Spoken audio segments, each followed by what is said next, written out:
beberapa kali saya ditemani oleh teman saya. Ini pernah kami sama-sama di Jogja dulu. Dan dia orang sini, orang asli sini. Rumahnya depan sini lurus, dan sini ke sono lurus. Kalau ditarik ada lurus itu miring sedikit ke kiri sampai. Ya, dia sekarang dia bertugas di Sidrap, ya. Belok kanan lagi. Belok kanan lagi. Dua aja belokan di sana itu Pak Dokter. Kiri sama kanan. Ya, mungkin ini ini kita berbicara tentang kan judulnya hari malam ini kan gelisah. Ya, jadi kegelisahan yang sering kita dengar, yang sering kita nonton di TV adalah karena kenaikan BBM. Nah, ini yang kita pahami sajalah. Yang naik BBM, entah dari pertimbangan dari pemerintah apa itu kita tidak bahas jauh ke sana ya. Cuman sebabnya. Jadi sebabnya itu bermacam-macam. Contoh misal, coba kita masuk tema begini saja ya. Kan Pak Dr. Hilal ini di dokter hewan dan punya peternakan telur, petelurnya orang, ya. Dan dia di sana yang jadi ayamnya orang yaitu. Jadi sedikit paham tentang itu. Jadi kita sedikit tentang pakan, telur dan BBM. Ya begitu ya. Nah, ini dilema juga satu bahwa ketika kita lihat di SPBU BBM naik tapi orang antri. Ini kan buat saya agak ada anehnya sedikit. BBM naik orang antri. Iya, ya, sedangkan BBM stabil dengan harga yang kemarin itu tidak antri. Mungkin langka atau orang semakin sejahtera. Dua saja. Ya, mungkin ya, ada kemungkinan orang semakin sejahtera atau langka. Iya, betul. Sedangkan begini, ya oke. Dan terbatas. Ya, terbatas. Ini juga ada sesuatu juga bahwa seperti dengan akan bisa menjerit ini tukang telur. Apanya nih? Pakannya. Karena jelas secara otomatis pakan itu mungkin dibikin pakan itu menggunakan BBM juga, apalagi distribusinya. Terus bagaimana situasi telur saat BBM naik sudah beberapa hari dan sebelum BBM naik. Coba ada mungkin kilas-kilasannya sedikit Pak Dokter. Jadi ini mungkin Bang Jaya ini jalan-jalan ke pasar mungkin. Ya, betul. Nah, mungkin pada saat di pasar dapat keluhan dari pembeli telur, ataukah dari pengecer telur atau pedagang telur yang mengeluhkan harga telur yang mahal. Ya, betul. Mungkin betul. begitu. Ya, sebelum BBM naik. Nah, sebelum BBM naik itu sudah sejak akhir Ramadan yang lalu memang telur melonjak di atas harga 40-an ribu rupiah. Ya, 47, 48 ya. Ya, 40 ribu rupiah. Memang bagi konsumen itu tinggi. Ya. Tapi bagi peternak itu kalau masih kisaran 40 ribu itu modal. Itu modal 40 ribu per rak. Sekarang modalnya telur itu 42 ribu per rak. Barusan saya hitung tadi itu Bang Jaya. Oke. 42 ribu per rak. Ya. Itu dengan rata-rata produksi kalau kita bicara Sulawesi ini. Ya. Orang beternak kemampuan rata-rata produksinya itu cuma 70%. Rata-rata. Ya. Ada 90, ada 80, tapi ketika di rata-rata 70. 70 itu sudah bagus sekali kalau saya lihat di Sidrap. Tapi ada memang yang mampu membuat sekitar 80% rata-rata. Itu dengan manajemen yang baik, dengan manajemen yang bagus, mulai dari pengelolaan kandang, pengelolaan manajemen keuangan, finance dan lain sebagainya, manajemen usaha. Ya. Nah itu yang bisa mendapat hasil yang maksimal. Iya. Kembali Bang Jaya, tahun 2020 bulan Maret kalau saya tidak salah itu mulai COVID kalau tidak salah itu. Ya. Kencangnya COVID di situ. Kencangnya COVID. Pada tahun 2020 itu masa berjayanya peternak petelur.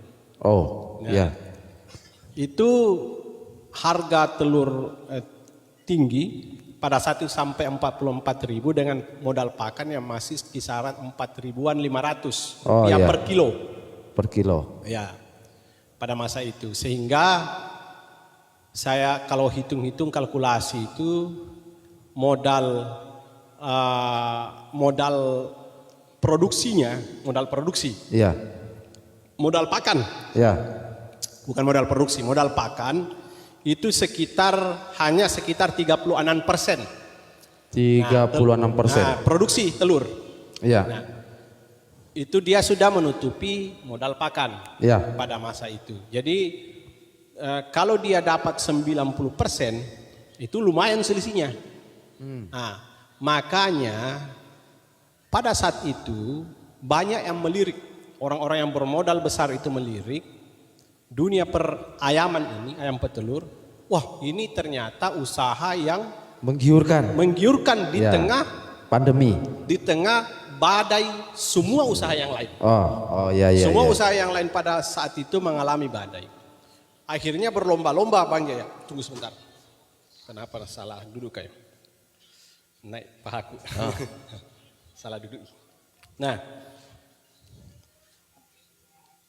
Tunggu sebentar Bang Jaya. Kasih lurus dulu kaki. Bentar. Iya, memang ini sebuah dilema ketika di pasar itu bahwa harga telur pada saat di pandemi ini, di masa pandemi itu memang peternak ayam petelur itu berjaya. Itu tahun 2020. Akhirnya orang-orang bermodal besar itu banyak masuk. Apa yang terjadi? Terjadi peningkatan populasi yang signifikan. Ya.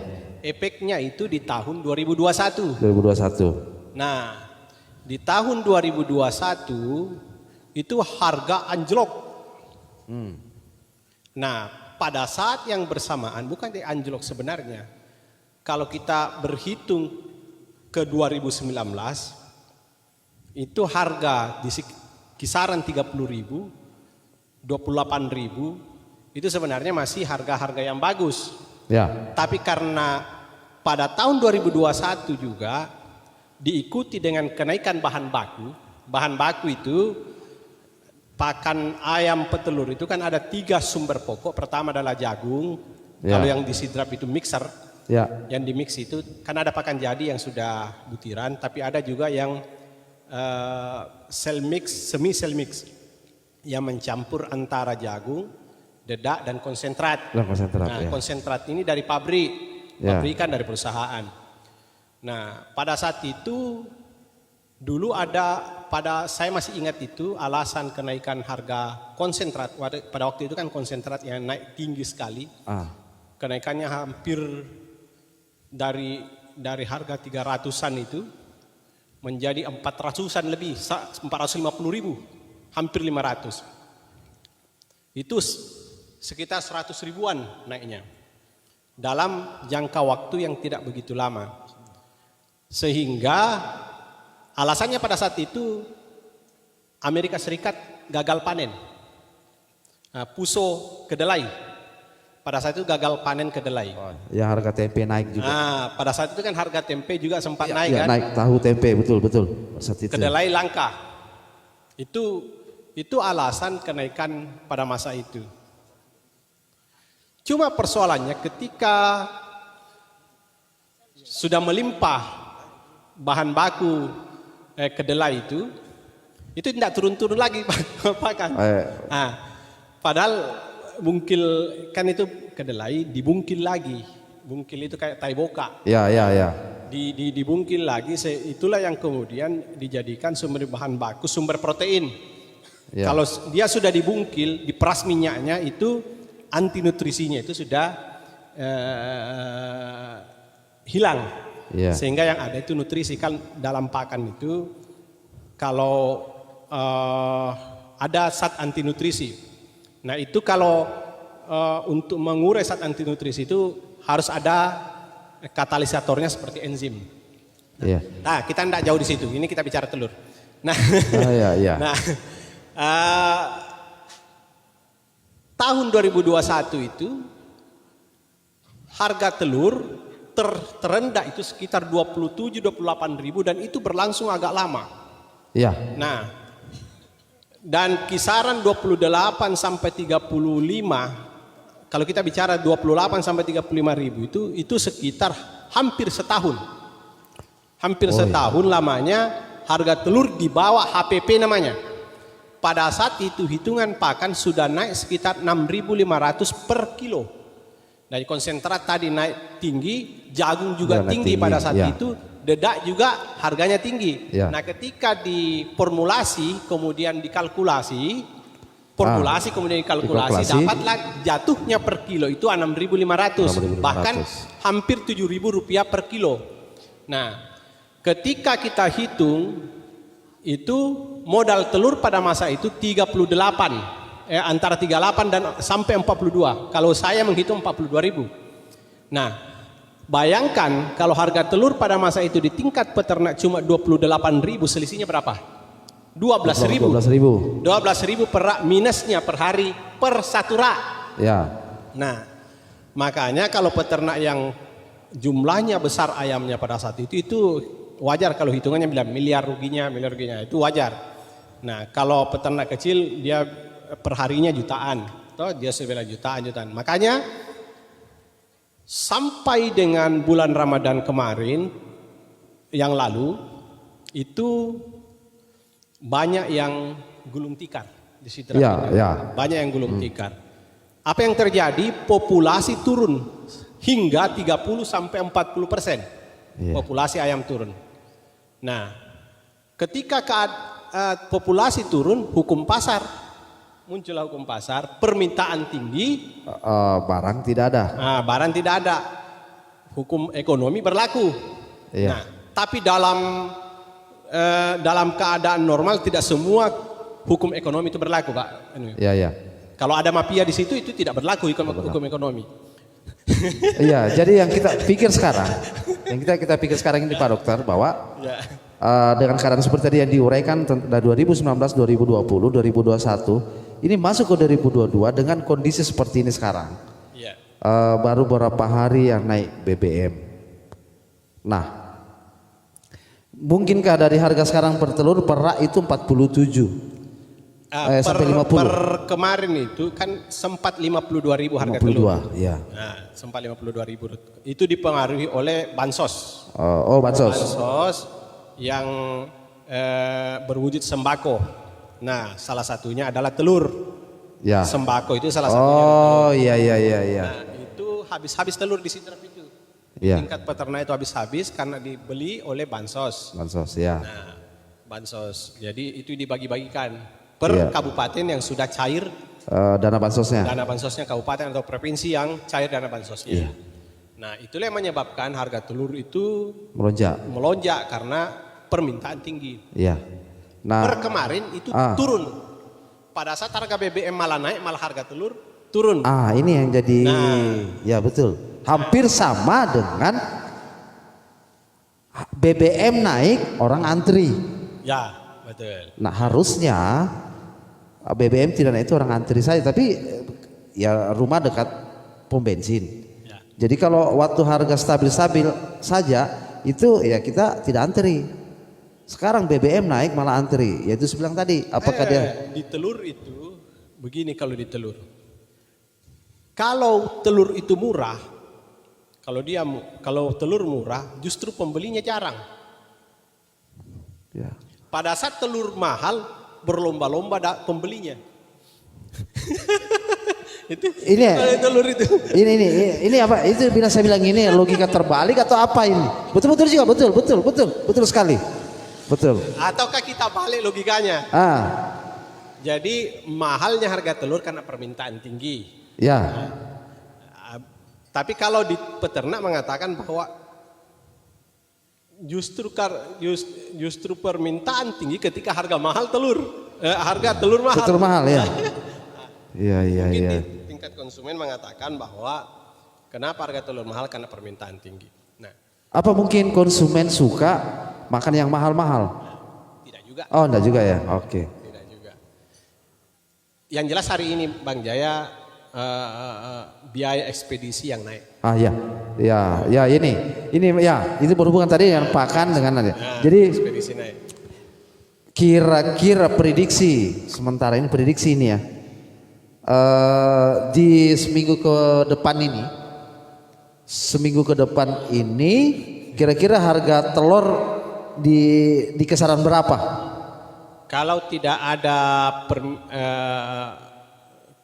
ada bansos ini anjlok. Kisaran ya 45 sampai 48. Oh. Ya, itu kasihan peternak.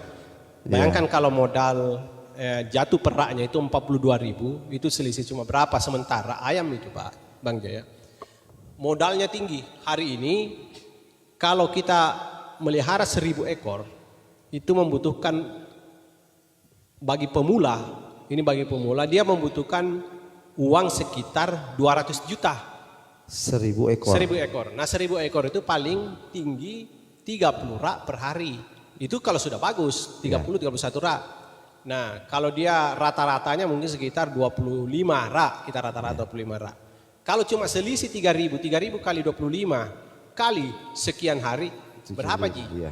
Nah makanya 150 ya. Makanya kalau di ayam petelur itu beda pada tahun-tahun saya baru masuk di Sidrap tahun-tahun 2008 itu memang masih selisih. Pada saat itu saya hitung bahwa orang dengan produksi 60% saja pada masa itu masih untung. Makanya banyak peternak kolong-kolong rumah. Ya, betul. Sekarang habis peternak rakyat. Peternak rakyat ini habis. Ini tidak bisa dilepas dari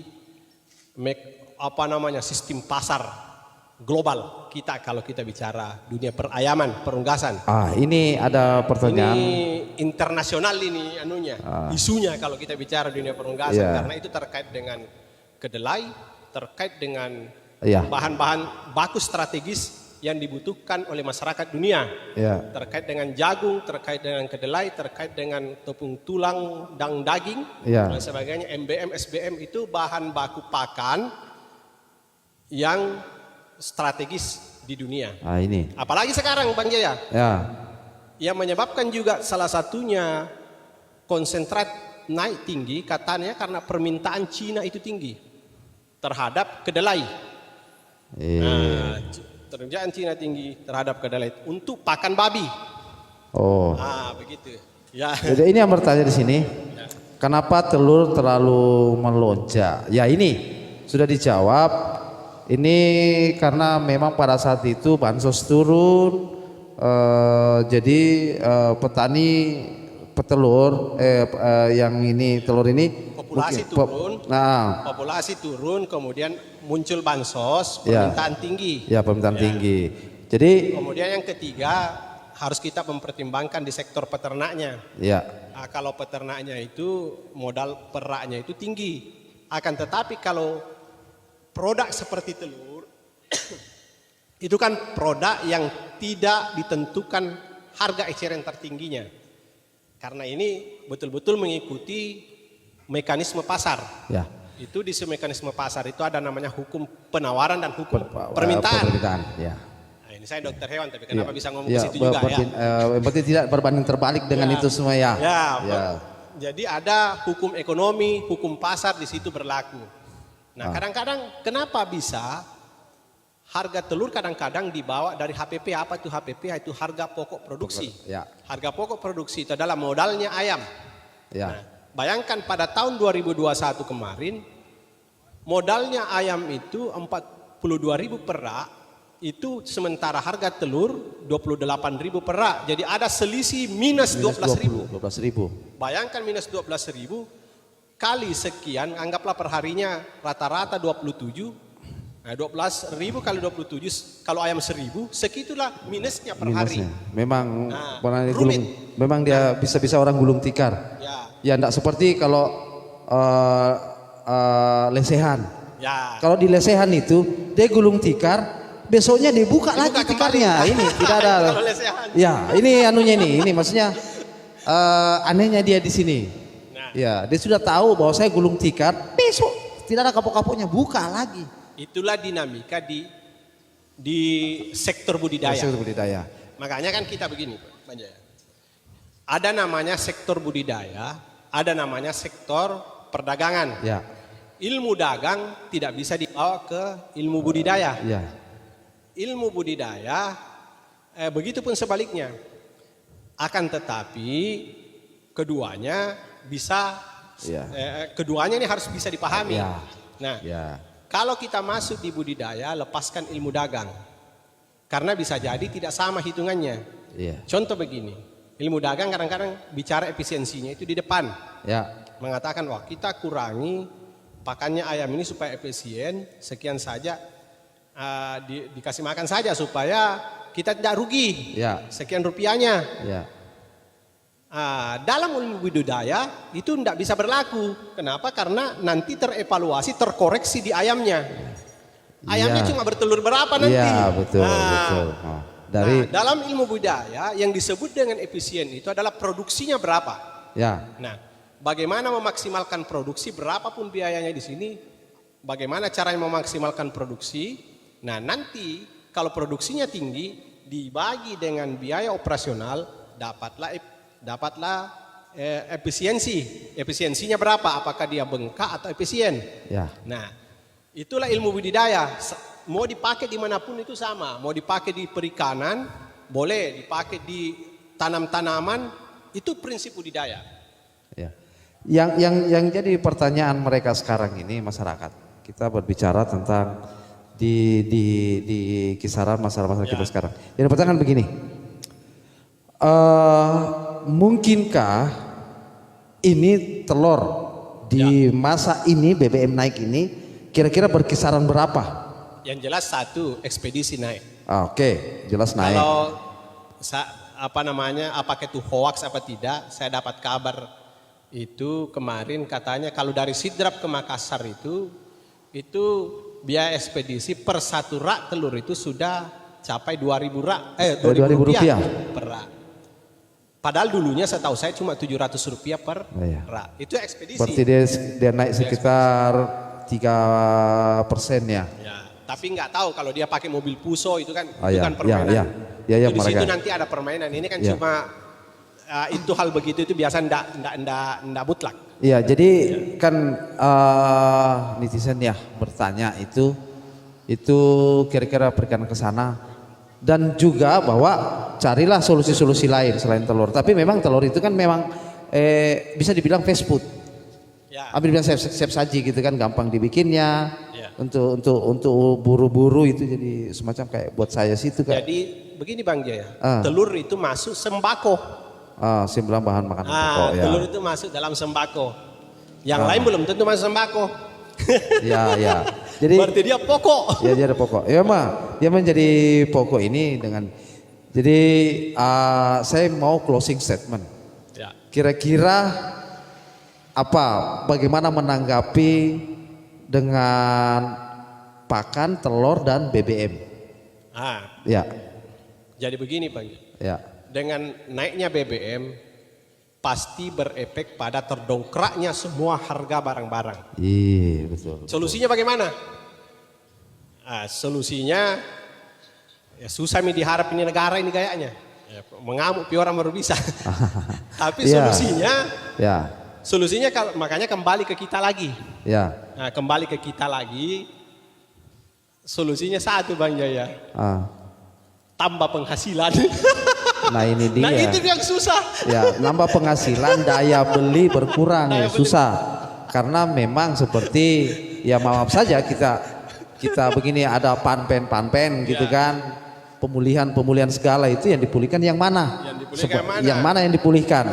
Nah tidak terasa juga, ya kan, kecuali kalau sebenarnya tidak dibilang dibagi rata, tapi tidak bisa dibilang karena bagi rata itu tidak harus 50-50. Ya, bisa 70-30. Bisa 70-30. Tergantung mereka yang mau dikasih, ini harus kasih 70, dikasih 30. Ya. Itu rata namanya, tapi tidak harus perhitungan 50-50. Ya. Nah, betul itu. Adil mungkin namanya. Oh iya, betul. Oh iya, saya salah. Adil. Adil yang rata itu beda. Iya beda. Iya betul. Saya salah. Harus pembagian itu harus adil. Adil yang mana ini ya tidak harus disamakan semua kebutuhan untuk pemberian itu di PEN. Jadi memang ini kita antisipasi, banyak tawakal, banyak berdoa gitu. Siapa tahu di gunung, gali-gali di gunung ada emas dijual gitu. Jadi sekarang itu apapun itu kerja saja. Ya. Teruslah bekerja. Ya. Yang penting halal. Ya. Pokoknya jangan gengsi. Jangan gengsi, ya. Hari ini tidak bisa kita gengsi karena apapun yang bisa menghasilkan, ya. Kan itu masuk dalam, kalau bahasa agama mungkin disebut jihad itu. Jihad, ya. Iya. Untuk menghidupi keluarga. Ya. Ada teman saya. Ini kalau sekarang satu di sumber penghasilan sekarang, Bang Jaya, memang berat itu kalau satu sumber penghasilan sekarang. Banyak titik-titik penghasilan kalau hari ini. Kecuali satu sumber penghasilan tiba-tiba miliaran, itu lain cerita. Ya, ada. Nah, kalau kita ini bicara skala masyarakat menengah ke bawah kan. Nah, kita bicara masyarakat. Tidak bisa kita berharap dari satu penghasilan. Tapi ada bagaimana kita mau crossing budget.